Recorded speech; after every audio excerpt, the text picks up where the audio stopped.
In this example, we're looking at a disk which is going to rotate at a constant angular velocity of 2 radians per second. It is special to note that the angle must be measured in radians. This will not work if you measure it in revolutions or degrees, so you will have to convert back to radians. Now, we've placed points along the disk at 0.5 meter intervals from the center of the disk out to the radius. These points are to allow us to measure the velocity or the tangential speeds at those locations, because what we'd like to know is how does that relate to the angular velocity of the disk itself.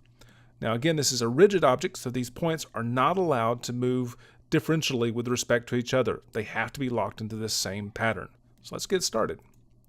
Right off the bat, you notice that the outside point has to be moving at a faster speed than the inside point, because the outside point obviously has a greater distance or circumference to travel than the inside point.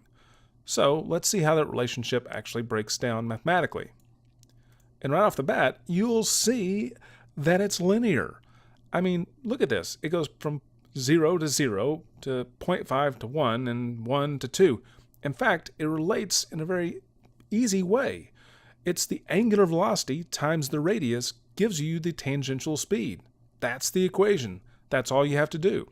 In fact, if you want to go from tangential speed to the angular velocity, well, all you have to do is divide by the radius. So it's a very simple linear relationship between those two things, the angular speed and the tangential velocity, or I should say tangential speed. So that's it.